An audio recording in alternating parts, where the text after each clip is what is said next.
Some of those who serve come home with scars that don't heal easily. What are the options for veterans, for anyone who is dealing with trauma? An educator is using his classroom as a catalyst for both knowledge and empathy. He's committed to letting lessons from the Holocaust lead to a better future.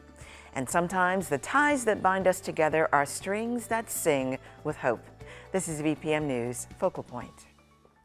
Production funding for VPM News Focal Point is provided by Dominion Energy, dedicated to reliably delivering clean and renewable energy throughout Virginia. Dominion Energy, actions speak louder. The estate of Mrs. Ann Lee Saunders Brown. And by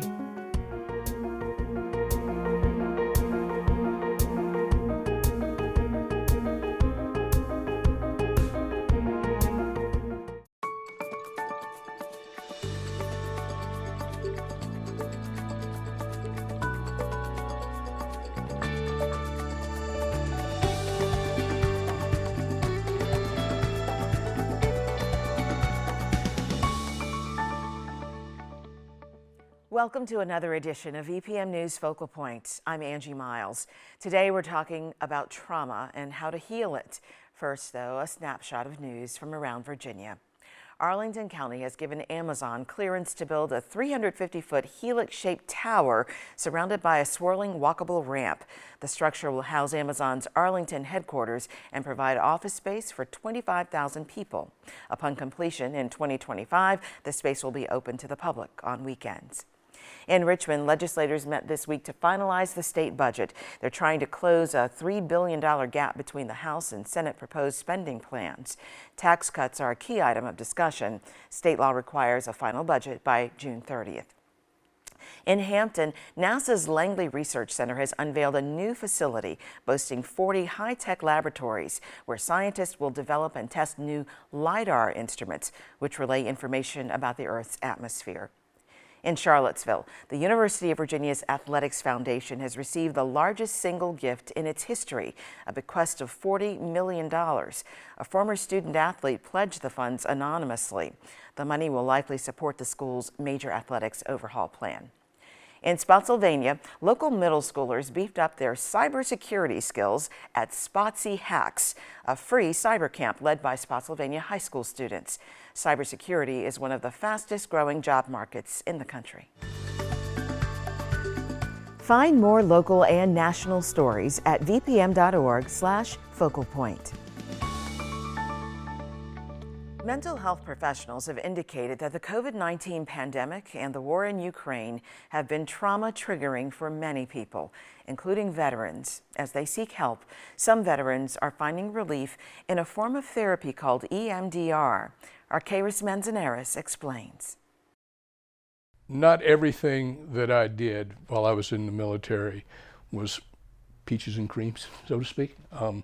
There were things that I seen, things that I had done that put a lot of pressure on me, unseen pressure inside that others could see, but at the time I couldn't. Jay Sawyer spent 24 years serving in the U.S. Navy, 20 of those years as a Navy SEAL. He says the military gave him the structure he wanted, but also took a toll on him mentally and physically.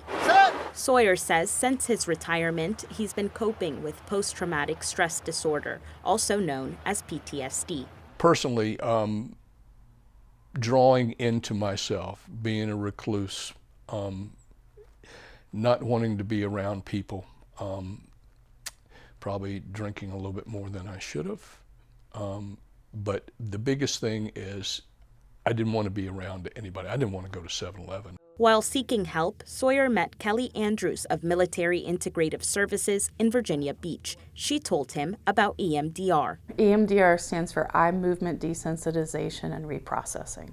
During an EMDR session, a patient revisits a traumatic event just briefly while experiencing bilateral stimulation, typically achieved with eye movements. This helps the brain to reprocess the pain and move it into long-term memory. So I have an app, and I would just hit start. Andrews and Sawyer simulate this in a brief demonstration. I can follow the light bar on here, whether it's following somebody's fingers back and forth, following the light bar, or the buzzies and hands, or the headphones with the beeping sounds.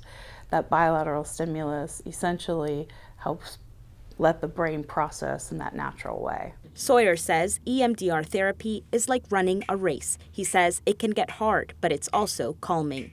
It helps me open up to think about the things that are going on in my head. At times it can be overwhelming. It brings up things and anxieties that I have that I've been keeping down for a long time.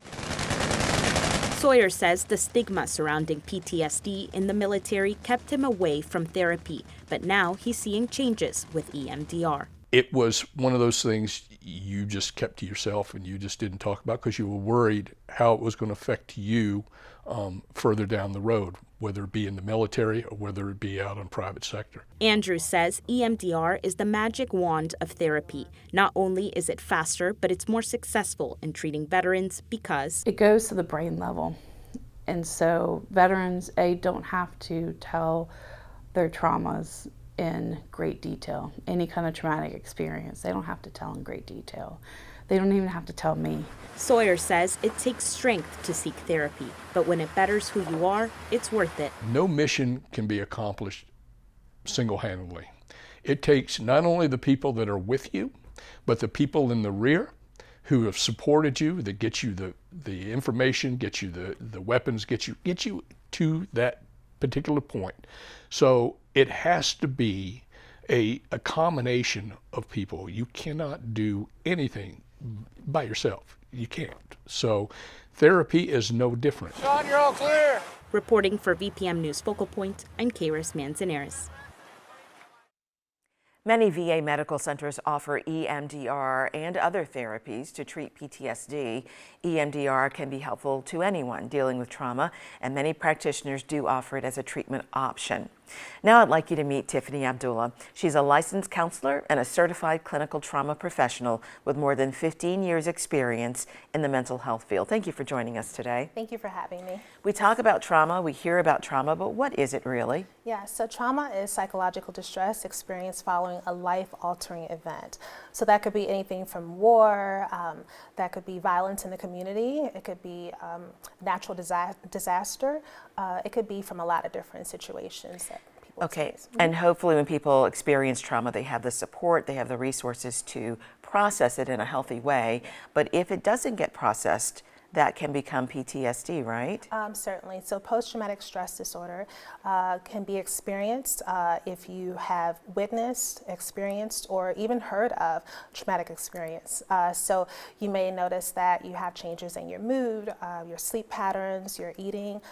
There's maybe difficulty in your functioning, ability to function socially and occupationally. So there may be distressing memories. There's avoidance sometimes of triggers and things that bring to memory the actual tragic event, the traumatic event. So okay, and of course there are many different treatment options for people to deal with it with a professional. Yes. What kinds of things help people come through trauma? Yeah, so one of the things I like to do with some of my clients is what we call trauma narratives, and with children that might look like a drawing or artwork, and with adults that could come in the form of a storytelling, writing of a narrative, some type of poetry, something like that. So being able to tell the story is a very important practice in dealing with the trauma. Self-care, Yes. telling the story, Yes. Getting good guidance from people. Absolutely, having that support as well, and finding community I think is very important as well.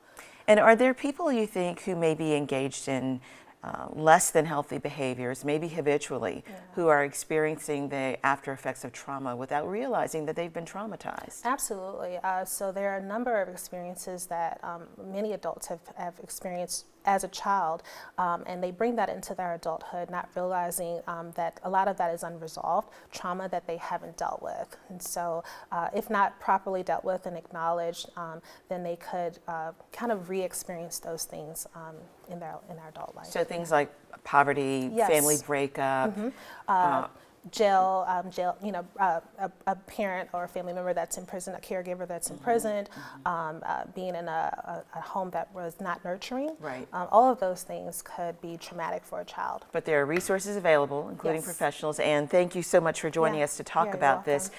And Ms. Abdullah has also shared with us a number of resources that can help people cope with trauma, and you can find those on our website.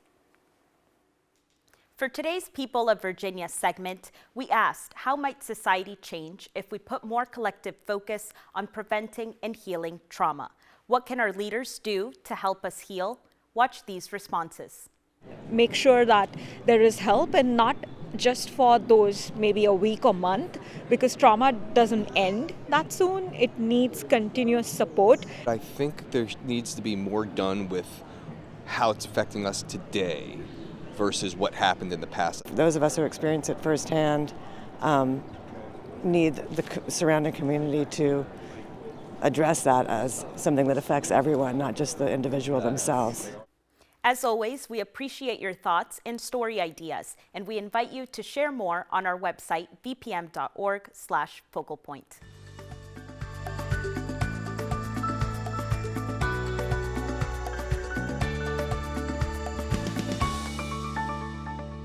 April 28th is Holocaust Remembrance Day, commemorating the 6 million Jewish victims of the genocide. Despite the lessons of this painful history, anti-Semitism is on the rise in Virginia and around the world. In 2021, anti-Semitic incidents in the U.S. increased by 34% compared with 2020. Our story begins at Richmond's Holocaust Memorial Cemetery with the chanting of an ancient Hebrew prayer to honor those murdered in the Holocaust.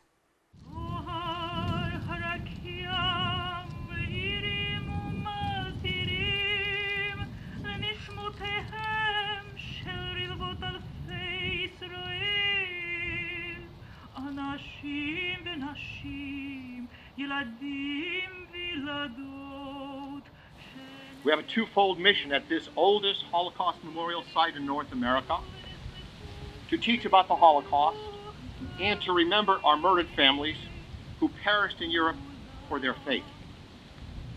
Sadly, nearly 1/3 of all Americans and 4 out of 10 millennials do not know which war the Holocaust is associated with. We must ensure that our children learn about the Holocaust. We must, as Americans, be willing to acknowledge the errors so that we can learn from them. We must teach how easy it is to lose sight of another's humanity.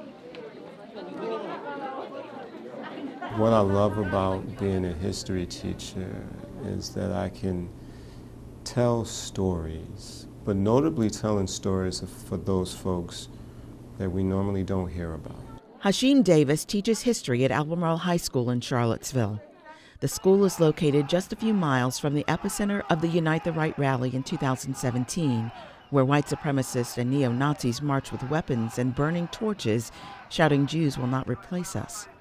The march turned violent, many were injured, and activist Heather Heyer was killed. Last November, a civil jury found white supremacists liable for conspiring to organize the racially motivated violence, ordering them to pay more than $26 million in damages. You saw hatred in action, but you saw resilience in action. For those individuals who lost their lives that day, there's no replacing that, but it's something to be celebrated, because hatred is just not tolerated. The judgment can be seen as a step forward in a movement meant to stop the rise of anti-Semitism in our country. However, according to an American Jewish Committee survey, 1 in 4 American Jews say they were a target of anti-Semitism in the last year. Davis believes his students can call it out when they see it, largely due to the time and effort he spends in the classroom, teaching them about the Holocaust. Exposure, as Elie Wiesel says, when you become a witness, it's as a result of you bearing witness to it. And whether my students will ever touch a synagogue by way of visiting it, or if they will come across anybody who is Jewish, they can never say, as being a student in this class, they didn't know. Davis uses documentary evidence to illuminate the horrors of the Holocaust for his class, part of a generation that often lacks awareness of these events. A 2020 national survey by the Claims Conference found that 63% of respondents under age 41 in Virginia did not know that Nazis murdered 6 million Jews during the Holocaust. Nazis also killed 5 million political prisoners, people with disabilities, homosexuals, and Roma. Who would have used anti-Semitism and said it were the Jews, the communists, they were the ones that stabbed us in the back, that made us not be as glorified as we once were. All of that happened. Teaching the Holocaust is mandated by the Commonwealth of Virginia. Students must be tested on the subject as a standard of learning. However, only 19 other states mandate Holocaust education for public school students. Jennifer Goss, a Holocaust education scholar, says that legislative mandates are a positive step forward, but that requirements differ vastly from state to state. Mandates aren't a new conversation. In Virginia, the only official piece of legislation that discusses Holocaust education is House Bill 2409 that came about in 2009, mandating that the Virginia Department of Education ensure that every school district had access to a manual of effective practices and lessons for Holocaust education. So there's a measure of accountability in the state of Virginia that often lacks in other states that have, quote, mandates, but their mandates are very loose and simply say things like the Holocaust must be taught. Here in Virginia, we do have a specific framework that not only ensures that the topic is taught, but that specific components of the topic are taught. Who were the people that you're going to study about, that you're going to examine, right? We have placards, identity cards of actual individuals who either survived or who had perished in this event. Who were they before the Nazis stripped them of their identity? Recent surveys suggest that while some youth in America can't recall specific places and dates related to the Holocaust, they are connected to the stories of struggle and survival. Dr. Roger Loria has spent the last few decades talking with students about his personal experience as a Holocaust survivor, memories that are still difficult to talk about, but that he believes are important to share. I didn't speak for 50 years. But when here in the US, in Richmond, I saw the burning of the churches and the killing of the Vietnamese and the gay people, that is the first time I start talking. Because I have been there. And I want to make sure that we don't repeat this and that we don't let this happen again. Abby Crow is a junior at Freeman High School. Her interest in the Holocaust was kindled when she participated in New York Times Summer Academy last year. Last summer, I was lucky enough to hear Alice Ginsberg recount her life story, and I wrote the piece that I'm about to read to you. As I've gone on this exploration of the Holocaust, the one aspect that has stood out to me the most is how much love the Holocaust survivors have for the world. When you hear directly from the source, it definitely creates an emotional response that you don't get otherwise, and hearing firsthand really is something that's going to go away eventually. And so in order to keep telling the stories and keep them alive, it's important to hear exactly what happened and make sure it never happens again. The reality is a lot of teachers in Virginia aren't today teaching students and drilling into students names and dates and numbers. They're teaching the Holocaust through stories, and they're teaching students the broader lessons of this topic. Goss says a 2020 survey by Echoes and Reflections found that teaching about the Holocaust helps students build empathy for people of many different racial, ethnic, and religious backgrounds. Students that had been taught about the Holocaust were more likely to be tolerant towards others. They were more likely to accept a diversity of viewpoints. And so I can't tell you that every one of those students could have told us that 6 million people, Jewish people, died during the Holocaust and 5 million others.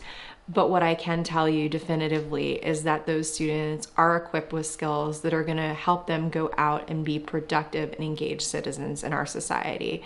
And as a Holocaust educator, I think that's where the real win is. In 2020, Congress passed the Never Again Education Act, a bill co-sponsored by Virginia U.S. Representative Abigail Spanberger. The bill provides $10 million in funding to the United States Holocaust Memorial Museum to ensure better access to Holocaust education resources for schools around the country. It's incredibly important that all of us remember where lies, conspiracies, and hate can lead a society. And so being active in ensuring that we're remembering that part of our shared history is incredibly important. I think it's a way that we honor the victims. It's a way that we proactively ensure we never witness something nearly as tragic or horrible ever again. But it's incredibly important that we learn from the past and remember those who lived it and those who died. No more, and let us say,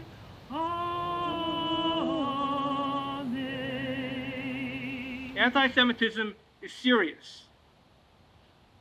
If it happened before, that means it can happen again. It's very important to tell the story and to tell the history. I gave a lecture and a young girl got up and asked me, Dr. Loria, how do you keep the hate out of your heart? And I told her, the hate eats you up. We are now in a situation where hate is very prevalent, and certain people use the hate to justify violence. We are talking against that. We are talking about hope, about helping people, about kindness, and not about hate. Hate never solves anything. At 82 years old, Dr. Loria continues to share his story widely, hoping to prevent future hate crimes. The Virginia Holocaust Museum has a robust set of educational resources. You can learn more on their website.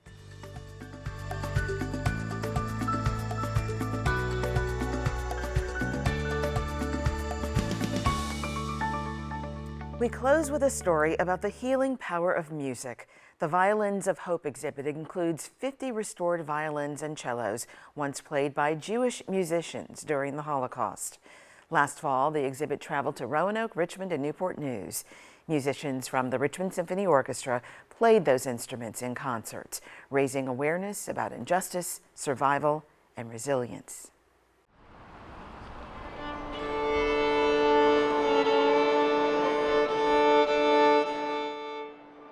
Good evening. My name is Father Anthony Marks, and I am the rector of the Cathedral of the Sacred Heart. The Cathedral of the Sacred Heart is honored to host this concert, whose harmony can inspire greater solidarity and respect among all peoples. It's about our family histories and memories. Through this exhibit, we honor those who we lost and remember them and their music.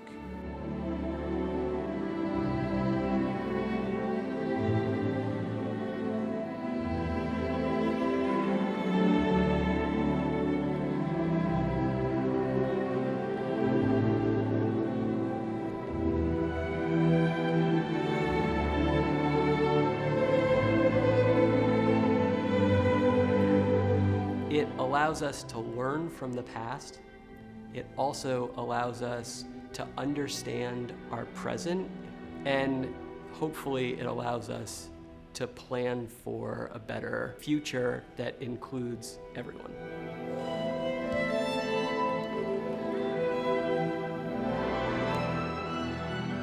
African American history is American history. It is not just Black people's history, it is the country's history. Same thing with Jewish history. They are all intertwined.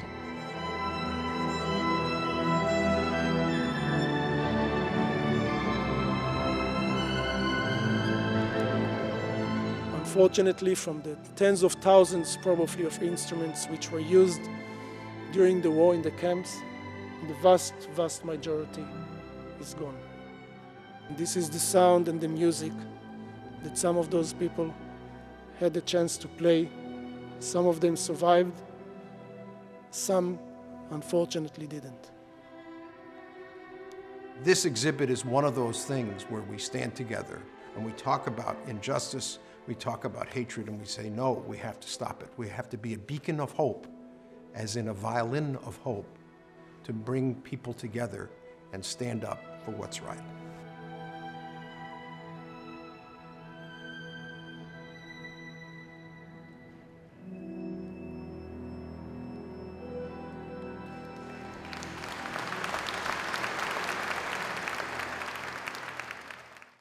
The road to healing trauma can be long and rocky. Today we shared some ideas and resources to assist Virginians on the journey to individual and collective wholeness. Thank you for watching. We'll see you next time. Production funding for VPM News Focal Point is provided by Dominion Energy, dedicated to reliably delivering clean and renewable energy throughout Virginia. Dominion Energy, actions speak louder. The estate of Mrs. Ann Lee Saunders Brown. And by